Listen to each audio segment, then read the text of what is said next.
motor vehicle accidents, but certainly more medical calls category. In general, our personnel are doing okay, but there are concerns. There are concerns that they may take this thing back to their families, and social distancing and physical distancing at the stations is sometimes not easily achieved. But you know, especially with the rising presence of this virus in our community, the Houston Fire Department has tried to stay ahead of the curve and adapting our protocols and our procedures to ensure that we're keeping our personnel safe. We've already hardened our facilities.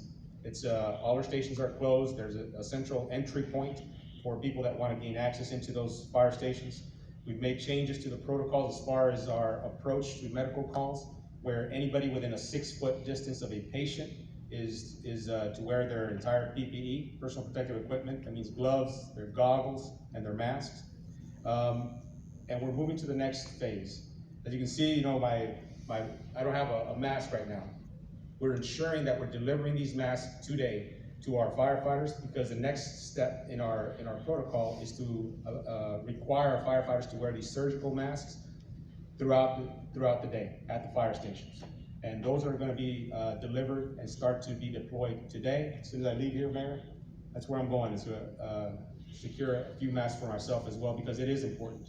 And it's about protecting others, not necessarily to protect you, but to guard from you spreading this virus.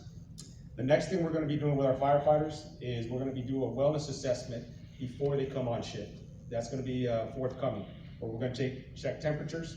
If our firefighters are exhibiting a fever, they will not be allowed to come into the facility. Reason being is we have 220 firefighters in quarantine at this time. 165 of those have been as a result of employees that work asymptomatic. They get off shift, they deliver symptoms, and the protocol is, following CDC's guidelines and the health authorities' guidelines, is that anybody that they work with within the past 24 hours, now it's 48 hours, correct? Now they have to be in quarantine. So the majority of our people in quarantine has been as a result of our own personnel coming in, and they may be asymptomatic, but the protocol is that they will reach back 48 hours, and everybody that they work with now has to be in quarantine. So in order to prevent that further, the wearing of the mask is going to be mandatory moving forward. As I mentioned, we have 220 firefighters in quarantine. 30 of those are in a city-provided facility. We have a total of 19 firefighters cumulative since this operation began that have tested positive for coronavirus. 5 of those have since returned back to work. And it saddens me to report that we do have 1 firefighter in the hospital. He's not in ICU, but he is admitted at the hospital and he's being treated. Word I got from our chaplain is that he's doing well. The doctors expect a full recovery, but still, the fact is that he was ill enough to be admitted into the hospital, and that's a concern for us. Personal protective equipment, we have an adequate amount of supply in our inventory. We do a continuous inventory of our personal protective equipment and consider the daily burn rate to ensure that we have enough materials for our firefighters to safely perform their job. And regards to helping our first responders, firefighters, police officers, as well as city employees that are out there, we ask the general public to please, we can do 3 things.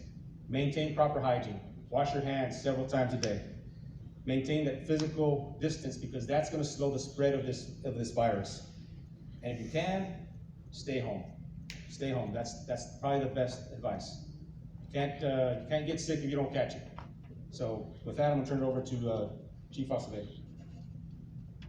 What I'm going to do is give you a cumulative update on the cumulative numbers of the Houston Police Department personnel that have been impacted by the COVID-19. We have, as of today, as of this afternoon, 125 total personnel that are quarantined, 105 classified or sworn personnel, 24 civilians. 123 members of the Houston Police Department have been tested for the COVID-19. 109 classified or sworn have been tested. 24 are now positive for COVID-19. That's 24. Yesterday was 19. We had 5 more today. 44 have come back negative, and 51 tests are still pending. As far as civilian personnel, we have had 4 that have been tested for COVID-19. 1 has come back negative, and 3 are pending. The good news, we've got some good news to report. We now have a total of 4 frontline officers that have tested positive for COVID-19, and 4 have now come back to work. And so that's a really good news. The other piece that is important, and we've been putting out calls for, but we're starting to get some signs of real hopeful signs. And so to the community of faith and people that want to just meditate and think about our employee, please keep praying for him and his family, because we have some hopeful signs today. He's still in a tough spot, and one of the things that we know is that he can go up and down, and so do not stop praying for him and everyone else impacted by this virus. As far as the police department's operational status, we're 100% operational. All units are fully staffed. As a matter of fact, our visibility across the city continues to be increased by having our men and women, regardless of assignment, don their uniforms to have the heightened presence. Call volume is slightly, this isn't our first rodeo, thanks to Mother Nature. And we're a great community that actually tries to do our very best to be part of the solution, not part of the problem. Crime continues to soften with this, with a couple of exceptions. The first exception, obviously, is the burglary of buildings. Again, that's part of that is attributable to the fact that many businesses are closed and criminals are trying to take advantage of that. Like I said the other day, if you have a business closed and you want us to put more eyes on it, please call your local division of the Houston Police Department, and we'll add your location to our directed patrol to keep an eye on it. But more importantly, when you're driving around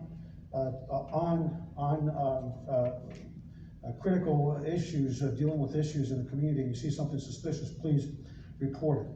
The other crime that we're worried about that's gone up is aggravated assaults.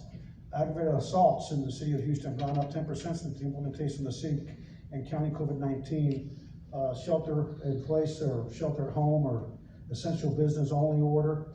That's a 10% increase in the last 3 weeks. Last 28 days, 50%, this is really important, we've talked about it, 50% of all aggravated assaults are domestic violence related. So we have a 10% increase in assault, and 50% of them in the last 28 days are domestic violence related.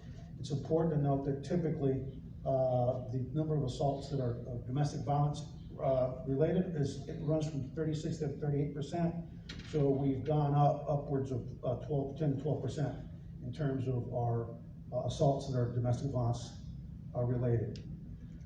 Aggravated assaults at residential houses is up 70% since city and county orders were implemented as compared to the same time frame last year in 2019.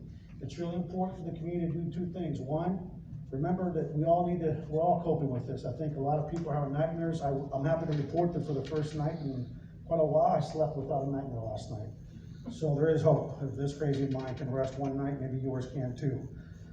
Let's walk away when you're in a fight about something, arguing about something. Just turn around, walk away, go to another room, go to the backyard, go to the front yard.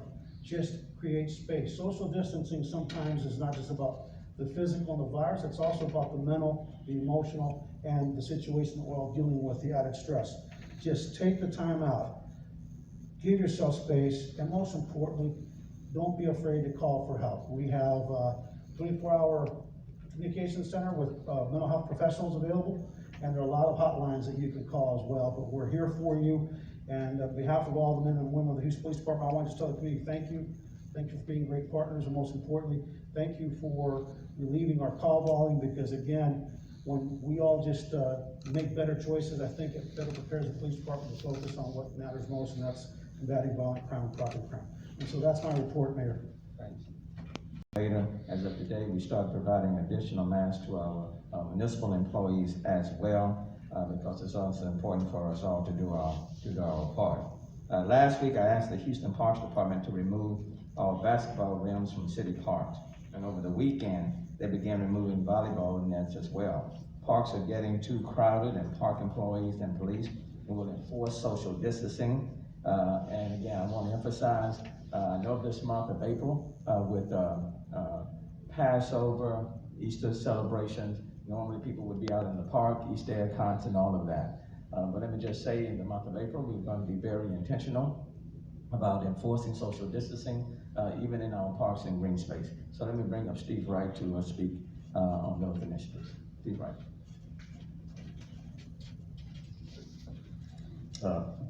Once again, thank you, Mayor, for supporting all the initiatives that we sent out. As the Mayor alluded to, we've got 380 city parks throughout the system. Throughout those city parks, we have 250 playgrounds. All of those playgrounds have been roped off. We've ordered 1,200 signs, 800 in English, 400 in Spanish. We got more signs on the way. So all playgrounds are clearly marked off. Signage is up.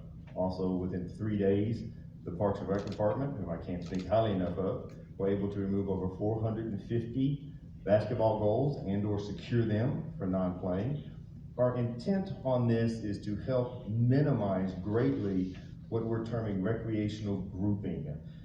Getting a lot of phone calls about what types of sports are allowed, what types of activities are allowed at the parks, and the easiest way for us to convey a consistent message is no recreational grouping outside.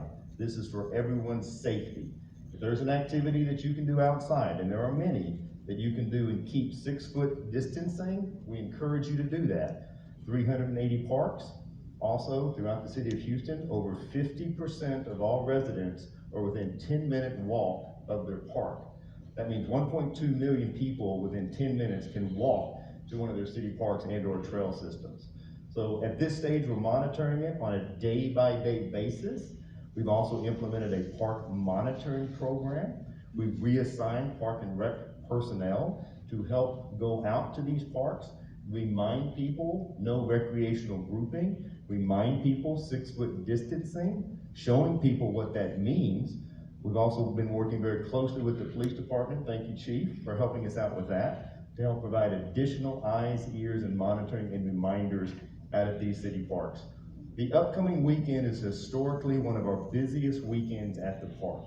We understand people want to go outside, get active, get together, come together in groups of people and celebrate this upcoming weekend. We're asking people to please, if that is something that you want to do, if you can do it with no recreational grouping, if you can do it and stay 6 feet apart, we encourage it. If you cannot do it, please go to another park. Please find another trail. Find another activity closer to your house. There are ways to get out and enjoy nature, to get out of the house. One of the things that we are taking a look at, we have not implemented because we're watching it on a daily basis, is the possibility of limiting some of the parking at some of these parks to help encourage people not only to walk to the parks, but also possibly to go to other parks as well. So once again, I want to thank the mayor for helping support these initiatives. This is a very serious